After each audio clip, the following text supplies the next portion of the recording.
What's up guys, DuArktik here with another Marvel Strike Force video, and in this video we are back to talk about Nihilus and also the upcoming legendaries that are coming to Marvel Strike Force.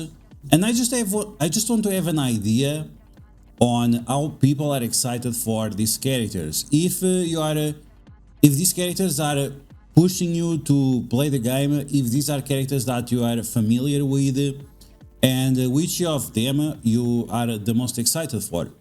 We are on Age of Nihilus on the website. We have Age of Apocalypse, Age of X, of Professor X, and then Age of Nihilus.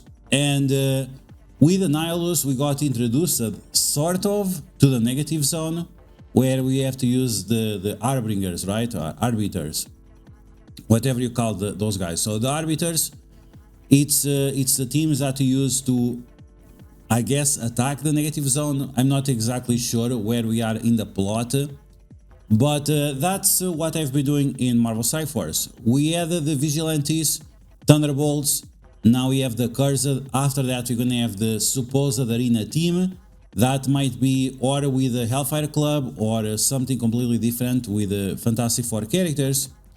And yeah, it has been pretty convoluted, probably the most convoluted it has ever been. But we'll see. I definitely have to admit that I have not been enjoying the challenge of the Arbiters. First off, because we cleared the first nodes, the first like 10 nodes or so, multiple times for different events. And if you didn't have the prescribed characters, you could not complete it at all. And now we have additional nodes where you require the Cursed team, but the Cursed team is not even out yet. So what are you supposed to do? If the team is not out yet, what kind of team are you gonna use? And so far I used the Vigilantes. After 6 attacks on the last node, I was finally able to clear it, but you have to do it again. It's terrible, it's insufferable. And out of the feedback of people from the live streams is that just the experience of playing the game, it's like insanely difficult, but it's not like fair, because you literally have no chance when you're facing Morgan Le Fay, Apocalypse, 2 Thanos at the same time, and sometimes you get negative progress, right? I know it's the negative zone, but getting negative progress is annoying, because you are attacking the enemies, but when you go for the second attack, they heal up more than the damage you deal, and when you go on the third attack, well, it's gonna be complicated again. For example, for Thanos, especially for Thanos in game, the fact that he can push his health back to 50% and above, well, that means you're gonna get clapped by his passive once again. So it's definitely very difficult. And again, we have Cosmic Crucible bonuses, but we don't have any Cosmic Crucible team yet to play with. Even if you bought the characters, only now we got the Hood, so we have 4 out of 5 characters. And the event is almost ending, so I'm really not sure if the timing was correct or it was just a way to create frustration just to sell teams. Maybe that's the goal, maybe that's the sell market or the marketing strategy, but there you go. Okay, I want to tell you about these 2 characters. One of them is legendary, the other one maybe not.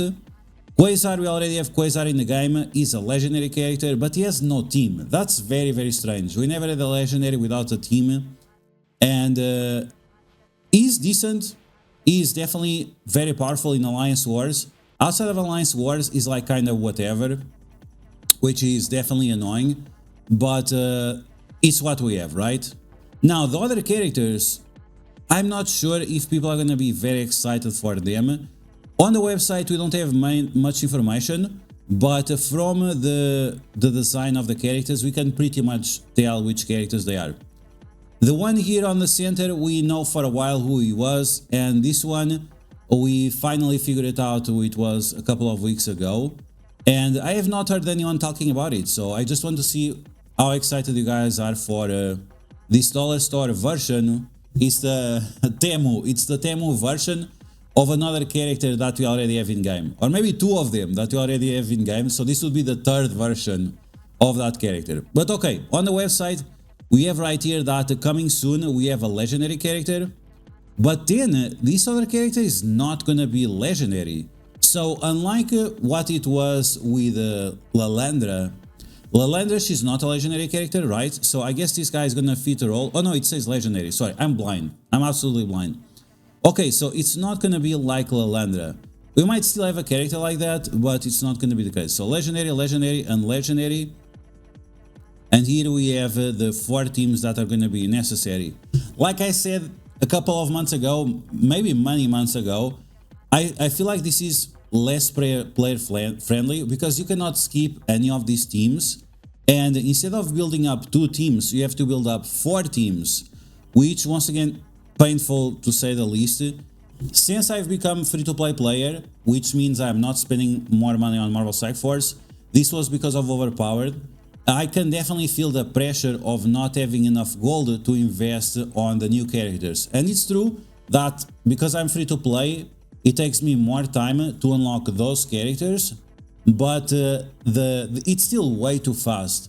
I'm not sure what's going on, but it seems like since the player voice lost their voice, Marvel Strike Force is back to releasing 4 characters a month, and anyone that is free to play is gonna suffer with that. And once again, you cannot skip any characters, you cannot skip any teams, because all of them are going to be required for this. Now, you guys let me know in the comments below how relevant you think it really is, because let's be honest, for awakened abilities on the basic for a legendary, in Alliance War specifically, is not super relevant. Okay, let's move on, let's see what else we have on the website. Age of Annihilus, we have this video introducing here. Chapter 1 legendary character, okay. Annihilus to be continued, okay. So the legendary characters that we have, Quasar. There are different versions of Quasar. I think they kind of misrepresented him in terms of the looks. He looks like this version. Oh, this is definitely the best version.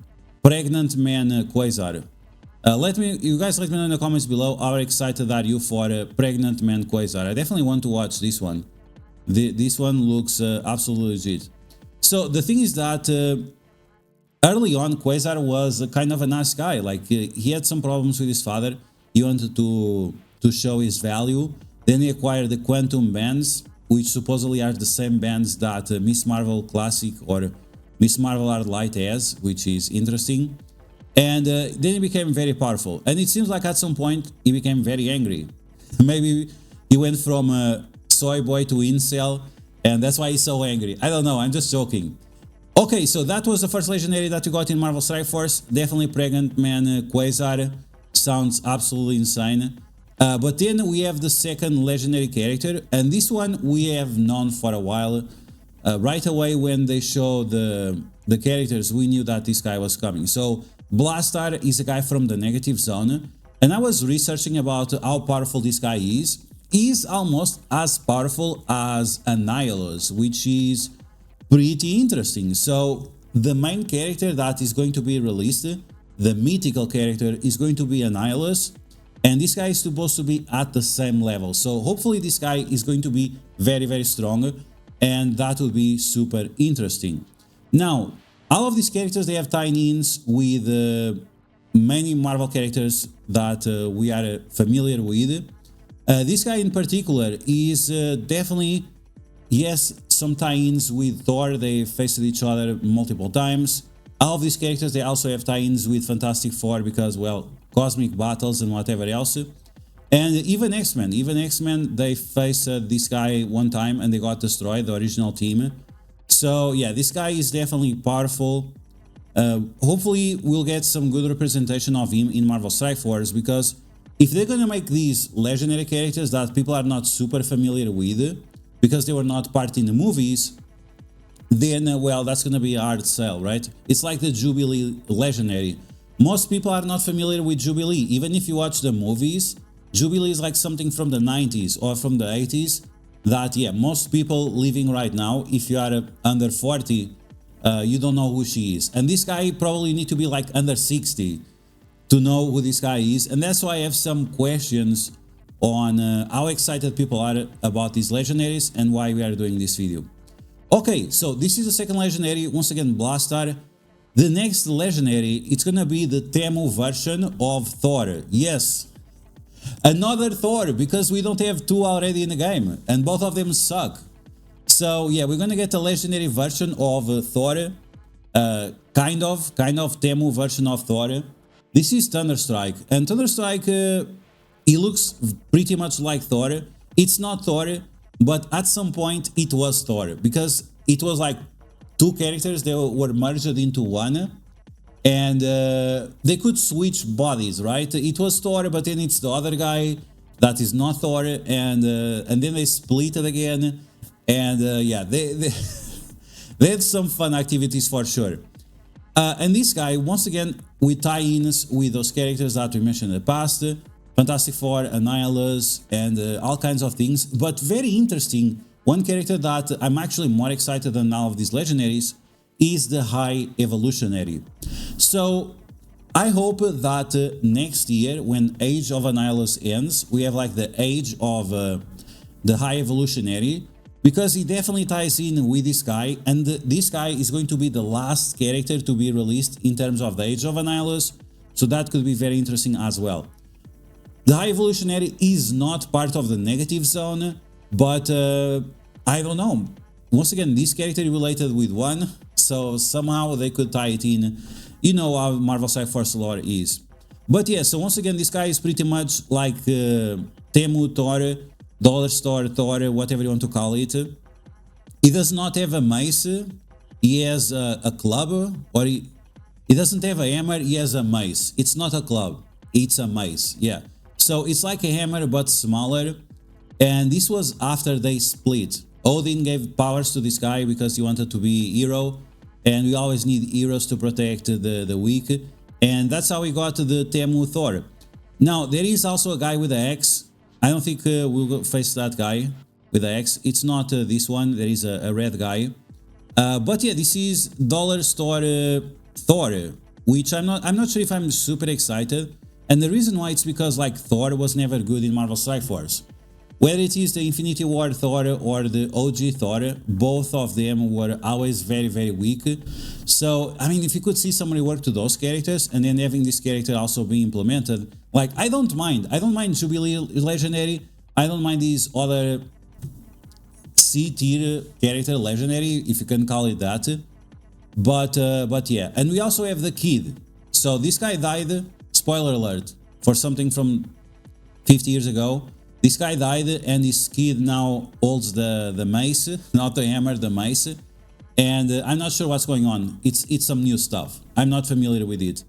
But how excited are you guys for the Temu Thor? Is this a legendary that you want to see? Because it's definitely going to be the last one for Age of Annihilus. At the beginning we thought that was Blue Marvel because of the colors, but it was a photo from a different perspective. But now, even with a mace, we can clearly see that's gonna be Thunderstrike. So there you go. All the legendary characters that are coming for Marvel Strike Force during the Age of Annihilus, and also the possibility that maybe High Evolutionary is coming after Age of Annihilus.